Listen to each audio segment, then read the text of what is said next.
സന്ധി മയങ്ങിയാൽ നഗരം ഇരുട്ടിലാഴും. കുറവലങ്ങാട്, കല്ലറ, കടുത്തുരുത്തി, കുറുപ്പന്തറ തുടങ്ങിയ ടൗണുകളിൽ തെരുവുവിളക്കുകൾ കത്താത്തത് നഗരത്തെ ഇരുട്ടിലാഴ്ത്തുന്നു. ടൗണിലെത്തുന്നവർക്ക് കടകളിലെ വെളിച്ചവും വാഹനങ്ങളുടെ ഹെഡ്ലൈറ്റും മാത്രമാണ് ആശ്രയം. സമീപ സ്ഥലങ്ങളായ മുട്ടയറയിലും ഞീഴൂരിലും സ്ഥിതി വ്യത്യസ്തമല്ല.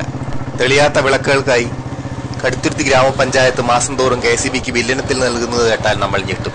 60,000-ലധികം രൂപയാണ് KSEBയുടെ ബിൽ തുക. 19 വാർഡുകളിലായി 2000-ലധികം തെരുവ് വിളക്കുകളാണ് പഞ്ചായത്തിലുള്ളത്. ഇതിൽ ഭൂരിഭാഗവും കണ്ണടച്ചിട്ട് വർഷങ്ങളായി. തെളിയാത്ത തെരുവിളക്കുകളുടെ പേരിൽ നാട്ടുകാരുടെ ചീത്ത കേൾക്കുന്നതോ പഞ്ചായത്ത് അംഗങ്ങളാണ്. പഞ്ചായത്ത് പണം മുടക്കി ബൾബും ട്യൂബും വാങ്ങുന്നുണ്ടെങ്കിലും KSEBക്ക് ആവശ്യത്തിന് ജീവനക്കാരില്ലാത്തത് മൂലം സമയത്ത് ഇത് മാറാൻ കഴിയാറുമില്ല.